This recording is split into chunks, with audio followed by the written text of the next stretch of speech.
Have you ever felt it? That quiet, haunting sense that there is a far greater version of you hidden somewhere deep inside? A version of you that is wiser, stronger, calmer, and somehow destined for something much bigger than the life you are living now. And yet, no matter how hard you work, no matter how many goals you chase, it feels as though that highest self always remains just out of reach, like a treasure buried beneath layers of noise, fear, and self-doubt. Why is it that some people seem to awaken this hidden power effortlessly, radiating a presence that commands respect, attracts opportunities, and inspires everyone around them, while others spend their entire lives trapped in the same cycles of frustration, mediocrity, and limitation? What if the reason has nothing to do with luck, talent, or privilege, and everything to do with the way you have been conditioned to think since the day you were born? What if the real key to unlocking your highest potential is not about adding more to your life, but about removing the mental chains you don't even realize you're carrying?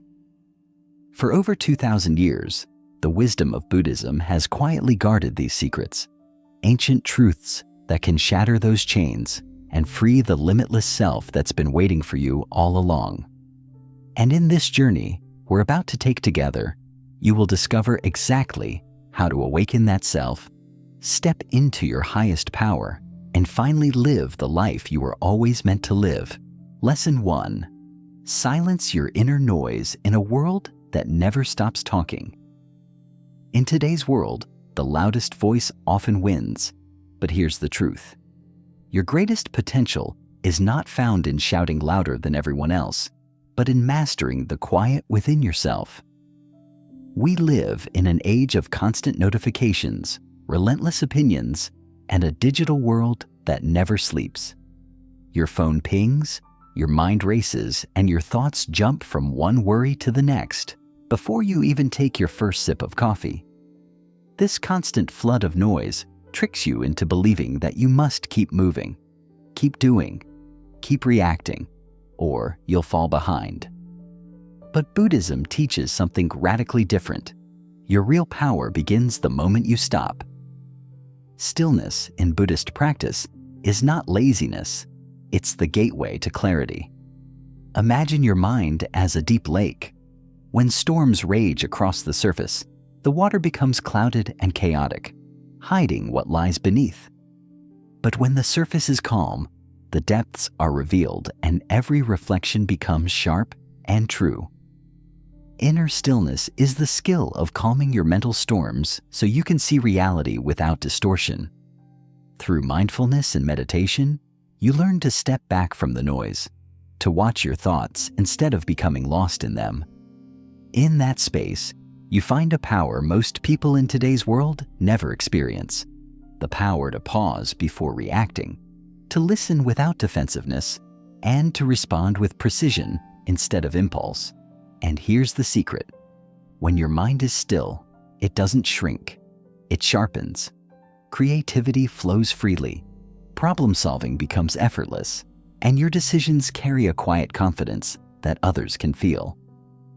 This is the foundation of unlocking your highest potential. Because in a world addicted to noise, the one who has mastered stillness sees the path ahead with unshakable clarity.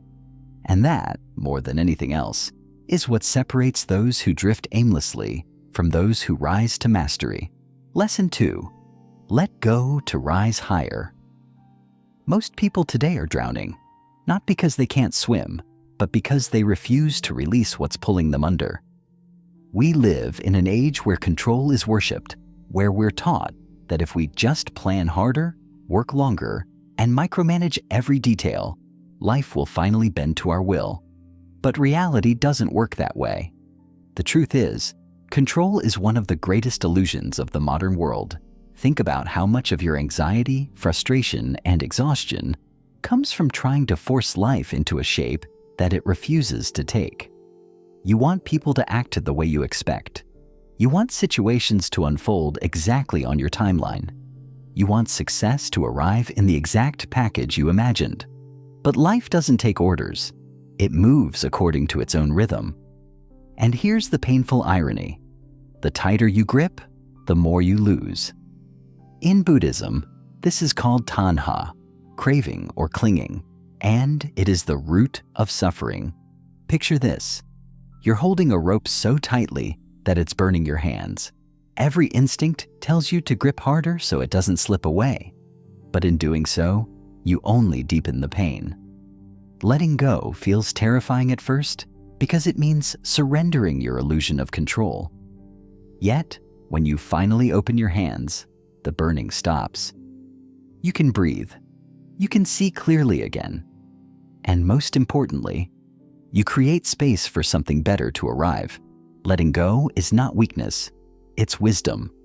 It's understanding that you cannot control the wind, but you can adjust your sails. It's the difference between fighting the current until you're exhausted and allowing it to carry you toward new shores you never imagined. In today's high-pressure, outcome-obsessed world, those who master the art of letting go are the ones who rise highest, not because they've given up, but because they've learned how to stop wasting energy on battles they cannot win. They put their focus where it matters, on their actions, their mindset, and their character, and they allow life to meet them halfway. They understand that every delay may be protection, every closed door may be redirection, and every loss may be an unseen gift. The paradox is simple. When you stop trying to control everything, life finally starts working for you instead of against you. Lesson 3. Own your mind or lose your life. In today's world, your mind is the most valuable thing you own. And yet, most people don't own theirs at all. They rent it out to social media, to the news, to the endless opinions of people who have no idea who they truly are. We scroll for hours, absorb the fears of strangers, compare our lives to filtered lies, and call it staying connected. But in truth, we're disconnecting from ourselves, from our purpose, from the quiet inner compass that always knows the way. If you do not master your mind, someone else will. And they will shape it to serve their interests, not yours. Buddhism teaches that the mind is both the master and the servant. It can be your prison or your path to liberation. Imagine your mind as an untrained elephant, strong, powerful, capable of incredible things. But left unchecked, it will destroy everything in its path, including you. This is how most people live. Their thoughts drag them into old memories they can't change, into future fears that may never happen, into battles that exist only in their imagination. And because they have no control over their mind, they become slaves to it. Owning your mind begins with awareness. You must learn to notice what you think, when you think it, and why you think it. Not to judge your thoughts, but to catch them before they catch you. Meditation in Buddhism is not about emptying your mind.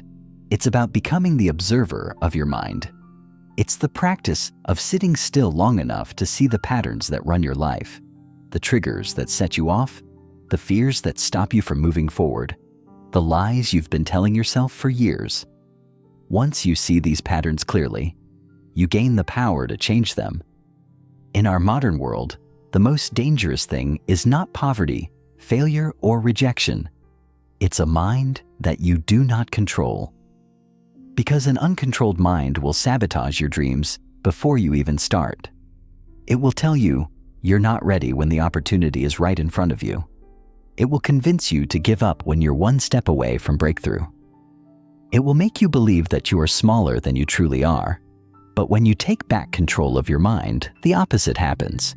You begin to create your reality instead of reacting to it. You stop chasing distractions and start building your destiny. The Buddha taught that all that we are is the result of what we have thought. Your life today is proof of that, both the parts you love and the parts you wish were different. If you want to change your life, you must first take ownership of the thoughts that shape it. Because if you don't own your mind and the world around you will own you. And in a world that is fighting every day to capture your attention, the greatest rebellion is to take your attention back. Lesson 4. Conquer yourself, conquer the world. In the modern world, we are obsessed with conquering everything outside of us: money, careers, status, followers, the next big win. We measure success by how much we can control, how many trophies we can collect, and how much louder we can be than the rest.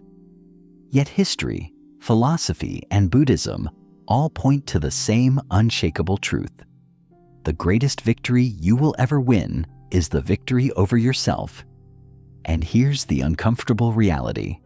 Most people will go to their graves without ever winning that battle. We have been trained to fight the wrong wars. We fight with other people to prove our worth. We fight against circumstances, thinking that if we could just change them, we'd finally be happy. We even fight time itself, racing against the clock as if rushing will somehow save us. But we rarely turn inward to face the most dangerous enemy of all, the one that lives within us. This enemy is not some shadowy stranger. It's the weaker parts of ourselves. It's our laziness when we know we should act. It's our fear when we are standing at the edge of opportunity. It's our ego that whispers, "You're right, they're wrong," even when we are destroying relationships. It's the comfort zone that feels safe, but quietly kills our potential. Buddhism teaches that before you can master life, you must master the mind and heart that are experiencing it. Imagine a warrior who is unmatched in skill, armed with the finest sword, wearing the strongest armor, but who has no discipline over his own impulses. One moment of pride, one outburst of anger, one careless choice, and he loses everything. This is how most people live. They train for the wrong battles, so when life delivers the real test, a betrayal, a loss, a moment where everything falls apart, they crumble because they were never trained to conquer themselves. Conquering yourself means becoming brutally honest about your weaknesses, your blind spots, and the stories you tell yourself to avoid growth. It means sitting in the discomfort of your own flaws long enough to understand them instead of running from them. It means replacing self-pity with self-responsibility. It means taking the energy you've been wasting on blaming others and using it to sharpen your discipline, your patience, and your emotional control. This is not a comfortable path, but it is the only path to real power. In today's world, most people confuse power with dominance over others.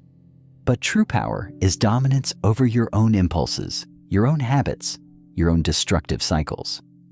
When you can choose patience instead of rage, clarity instead of panic, discipline instead of indulgence, you hold a strength that no competitor, critic, or crisis can take from you. The Buddha taught that better than winning 1,000 battles is conquering yourself. Why? Because once you master yourself, there is no opponent left that can truly defeat you. The world will still test you, yes, but you will move through it with an inner calm that feels like armor. And here's the final truth. The person who conquers themselves doesn't need to conquer the world. The world comes to them. Because people, opportunities, and circumstances naturally gravitate toward those who radiate mastery. In a chaotic world that is constantly reacting, the one who has mastered themselves becomes unshakable, unstoppable, and unforgettable. Lesson 5. Master your energy. Master your life. Every day you wake up with a limited supply of the most precious resource you will ever have. Not money, not time, but energy. Your energy is the currency of your life.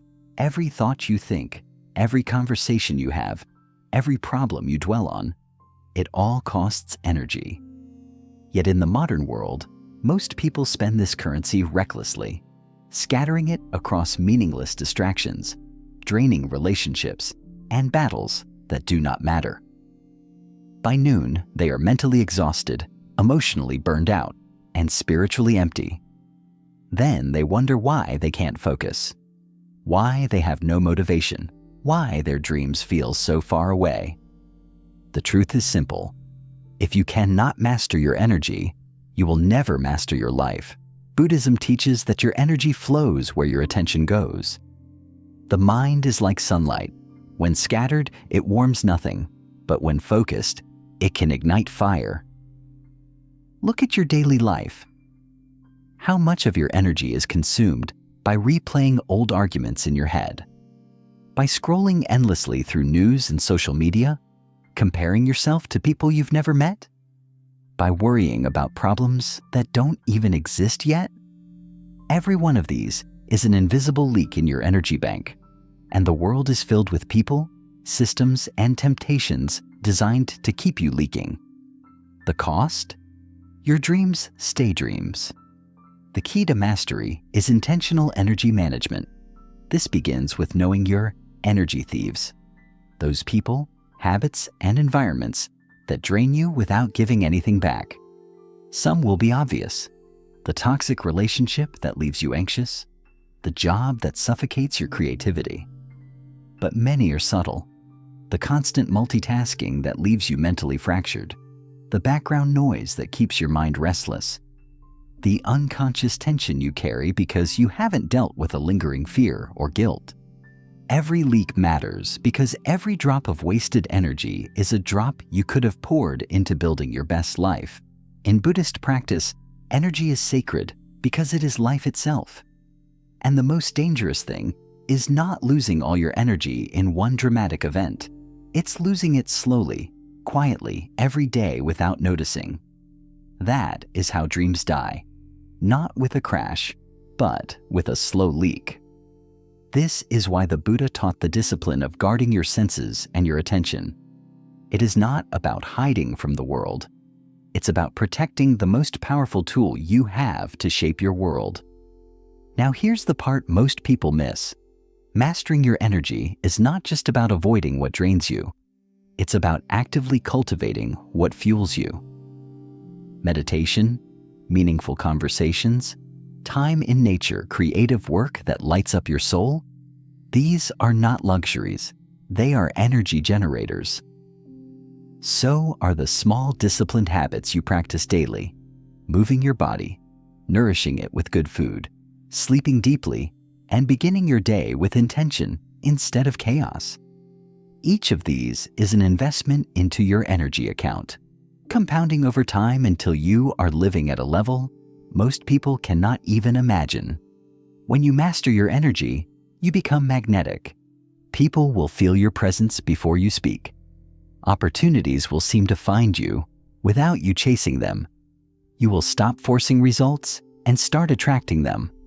Because the truth is, energy is the language of life. What you radiate is what you receive. In a world where most people are tired, scattered, and drained, the one who has mastered their energy becomes unstoppable. And the beauty of this mastery is that it compounds. The more energy you protect, the more you have to invest, and the faster your life transforms.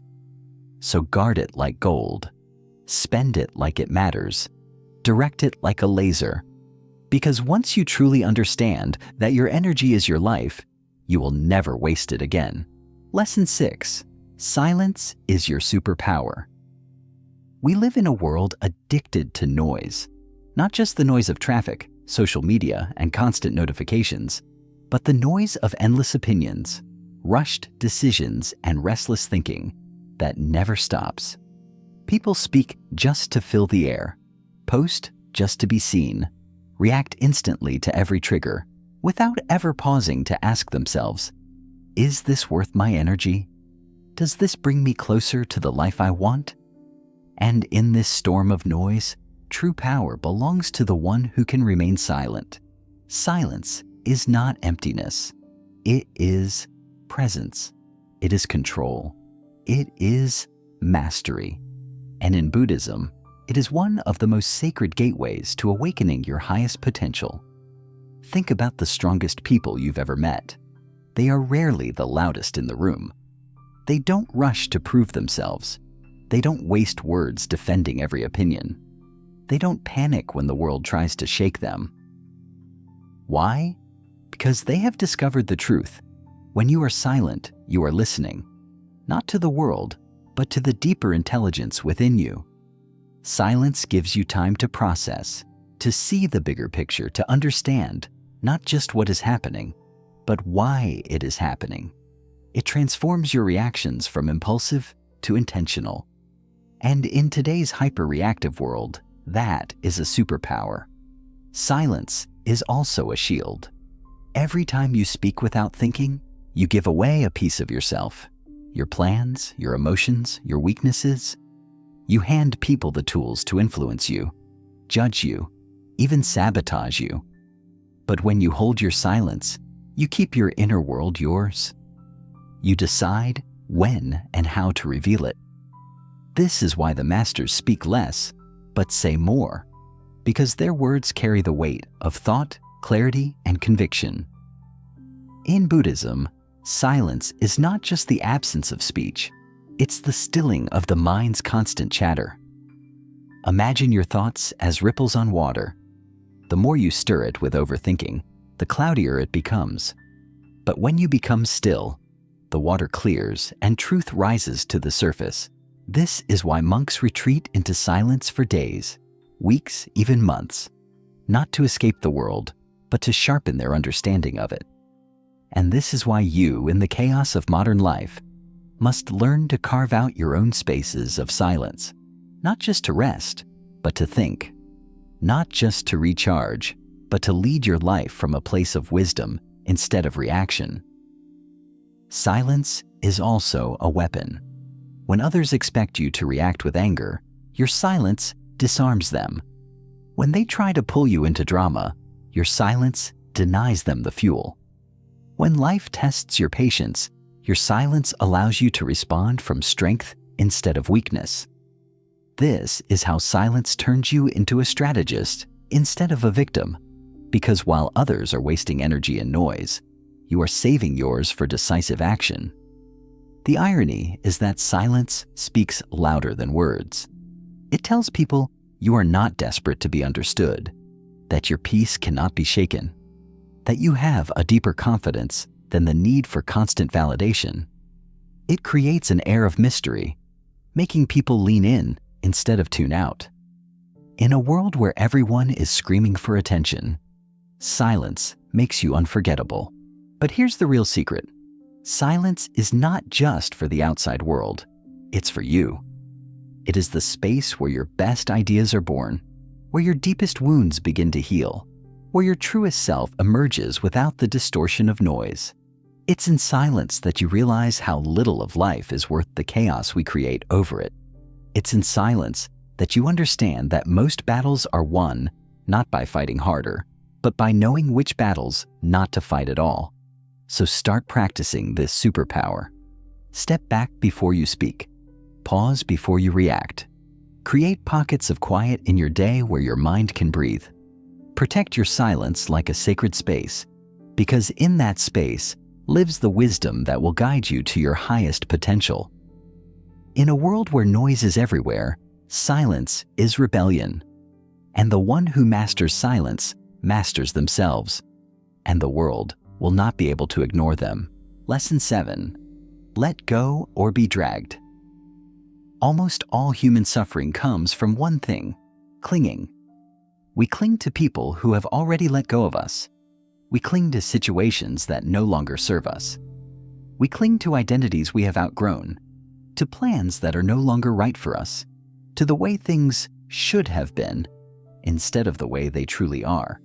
And the more tightly we hold on, the more life pulls against us, until the very thing we refuse to release begins to tear us apart.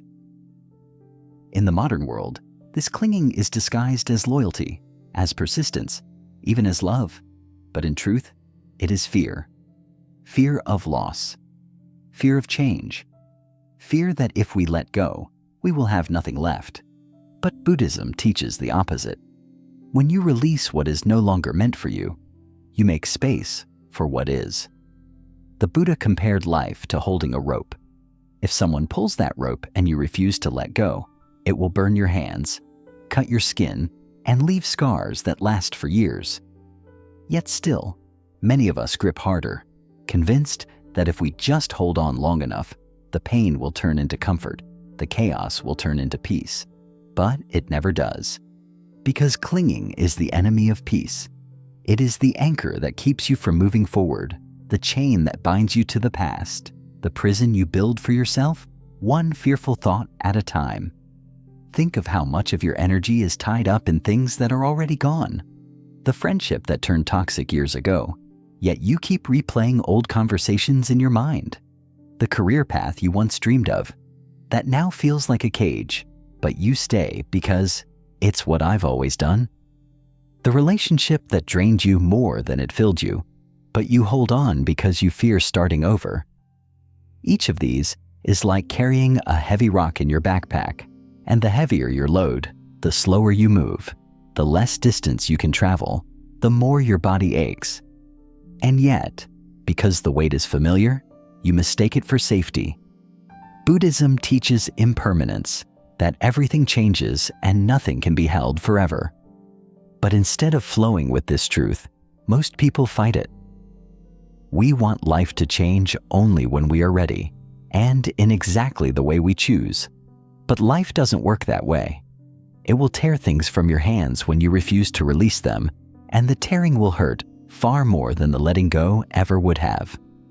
This is why Buddhist masters say, let go or be dragged. If you resist the flow, you will be dragged through pain, fear, and exhaustion. But if you release your grip, the current will carry you forward to new people, new opportunities, new beginnings you could never have imagined. Letting go does not mean giving up. It does not mean you stop caring or that you erase the memories. It means you stop tying your worth, your identity, and your happiness to something that no longer belongs in your present life. It means you accept that the chapter has ended so that you can begin writing the next one. It means you stop standing in a burning house, hoping the flames will turn into flowers. And here is the deepest truth.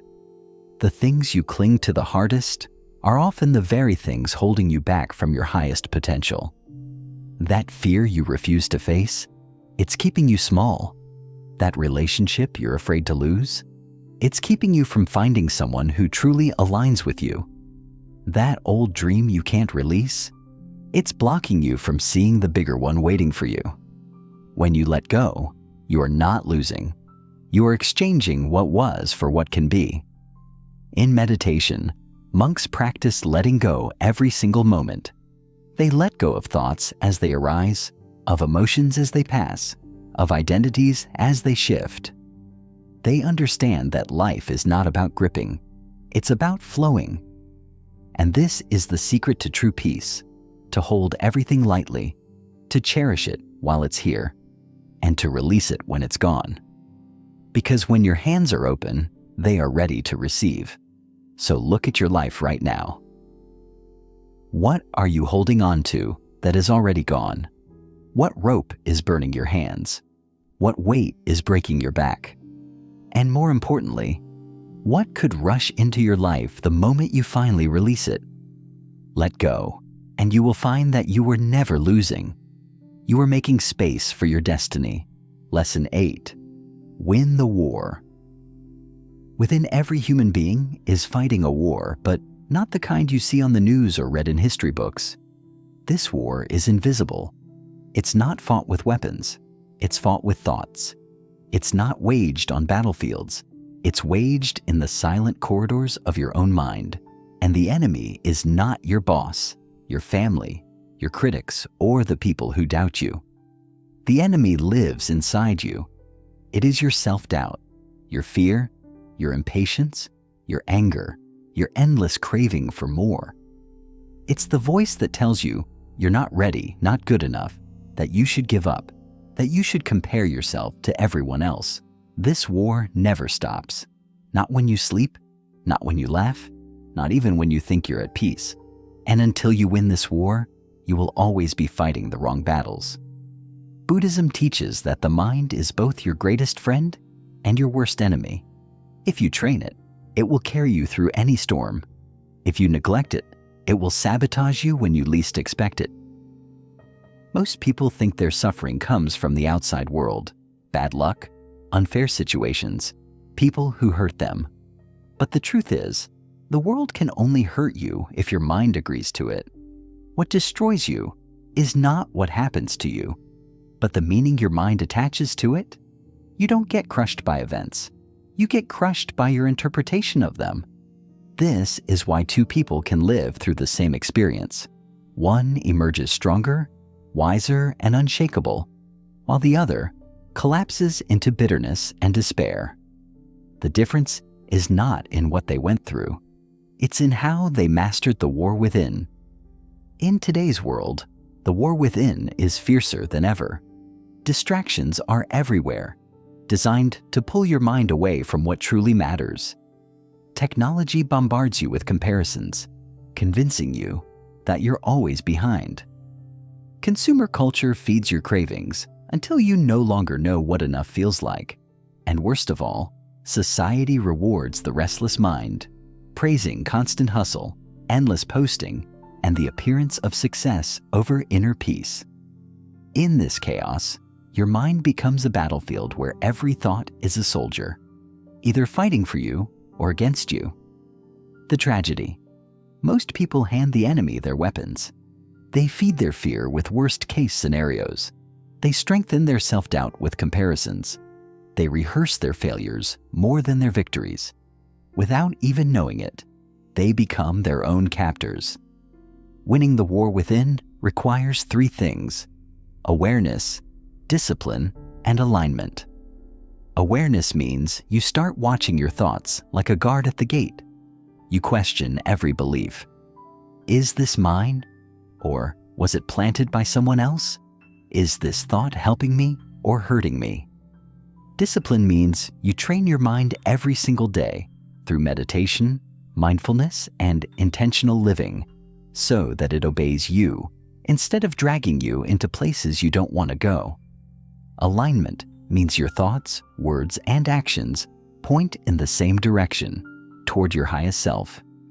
When these three unite, you stop being a victim of your mind and start becoming its master. Buddhist masters win the war within, not by suppressing the enemy, but by transforming it. They turn fear into awareness, anger into compassion, craving into clarity. They understand that every negative thought is simply untrained energy waiting to be redirected. And once you master this, the world outside no longer controls your inner weather. A storm can rage all around you, but inside, the sky is clear. And here's the most life-changing truth: every external battle you face will shrink once you win the internal one. That difficult boss? Easier to deal with when you control your reactions. That financial setback? Easier to overcome when you don't spiral into panic. That toxic relationship? Easier to walk away from when you know your worth. The war within is the root. Everything else is just a branch. So stop wasting your life fighting battles out there when the real victory is in here. Sit with yourself. Watch your mind. Train it like the most disciplined warrior. Because the moment you win the war within, the outside world can no longer defeat you. You will walk through life not as a victim of your thoughts, but as their master. And when that happens, your highest potential will no longer be a dream. It will be your reality. Conclusion: the door is now in your hands. You've just been handed a set of keys, 7 timeless Buddhist secrets that can unlock the highest version of yourself. But remember, keys are useless unless you use them. You can listen, you can nod, you can feel inspired in this moment, but nothing changes until you take these truths and live them. This isn't theory. This isn't just philosophy. This is a blueprint for taking back your mind, your peace, and your life. So let's walk through these one last time, not just as lessons, but as commands. Your future self is begging you to follow inner stillness. Stop chasing noise and start building the kind of stillness that makes your mind a weapon of clarity. A restless mind makes restless choices. A still mind builds the life you truly want. Master your focus. In a world that thrives on stealing your attention, learn to aim it like a laser. Where focus goes, life grows. So guard it with everything you've got. Embrace the present. Stop living in what was or what might be. Power lives only in the now, and every moment you waste outside of it is a moment you'll never get back. Detach from outcomes. Live fully. Work with purpose, but stop letting results own your emotions. Freedom begins the moment you stop clinging to how things must be. Let go or be dragged. Release the people, habits, and dreams that no longer serve you. Letting go is not losing. It's clearing the runway for what's meant to land. Silence is your superpower. In a loud world, choose to be the quiet storm. Speak less, think more, and watch how your presence becomes impossible to ignore. Win the war within. The enemy is not out there. It's the untrained mind. Master it, and every external battle will feel smaller, easier, and conquerable. These are not random pieces of advice. They are a sequence, a path. Stillness gives you clarity. Focus channels that clarity. Presence fuels your energy. Detachment frees you from fear. Letting go removes the weight holding you back. Silence protects your wisdom. And winning the war within ensures you never lose yourself again. Now you stand at the threshold of your highest potential. The door is in front of you. The keys are in your hand. And here's the final truth. No one else can open it for you. Not your friends, not your family, not even your teacher. Only you can. And the moment you step through, you will never see life the same way again.